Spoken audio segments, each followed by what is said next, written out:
ஓம் சிவாய நமக. சிவ சிவாய நமக. உன்னை வலம் வந்து வணங்கும் நாள் என் நாளோ என் அண்ணாமலையானே. திருவண்ணாமலை கிரிவலம் செல்வது எப்படி, எங்கிருந்து தொடங்குவது என்பதை பற்றி இந்த பதிவுல நான் உங்களுக்கு விரிவா சொல்ல போறேன். சிவபெருமானின் பஞ்சபூத தலங்களில் அக்னி தலமாக விளங்குவது திருவண்ணாமலை. ஈசன் நெருப்பாக நின்று மலையாக குளிர்ந்த தலம், நினைத்தாலே முக்தி தரும் தலம். உமையவளுக்கு இடபாகத்தை அளித்து ஈசன் அம்மை அப்பராக திகழும் தலம் என்று பல்வேறு சிறப்புகளை கொண்டது திருவண்ணாமலை.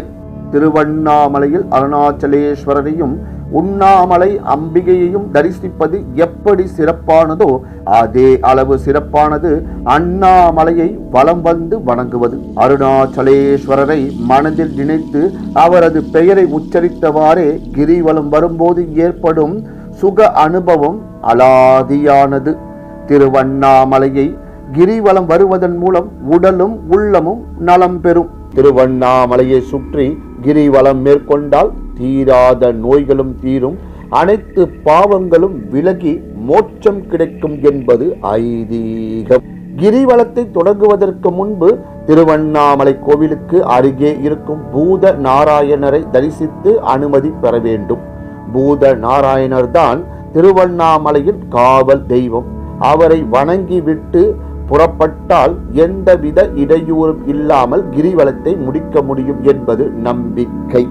பின்னர் வழியில் உள்ள இரட்டை பிள்ளையாரை வணங்க வேண்டும். அதன் பிறகு ஆலயம் சென்று அண்ணாமலையாரையும் உண்ணாமலை அம்பிகையையும் தரிசிக்க வேண்டும். அதன் பிறகு கோவில் ராஜகோபுரத்தை வணங்கிவிட்டு மலையை வலம் வர தொடங்க வேண்டும். கிரிவலத்தை இப்படிதான் தொடங்க வேண்டும் என்பது நியதி. உலகில் இருக்கும் பழமையான மலைகளுள் திருவண்ணாமலையும் ஒன்று என்று கருத்தும் உண்டு. இதன் வயது 260 கோடி வருடங்கள் என்று ஆராய்ச்சியாளர்கள் கருதுகிறார்கள். 2671 மீட்டர் உயரத்துடனும் 14 கிலோமீட்டர் சுற்றளவுடனும் கம்பீரமாக காட்சி அளிக்கிறது அண்ணாமலை. மலையை சுற்றிலும் எண் கோண வடிவில் 8 சிவலிங்கங்கள் அமைந்துள்ளன. அவை இந்திராலிங்கம், அக்னிலிங்கம், யமலிங்கம், நிருதிலிங்கம், வருணலிங்கம், வாயுலிங்கம், குபேரலிங்கம், ஈசான்ய லிங்கம் ஆகியவை ஆகும்.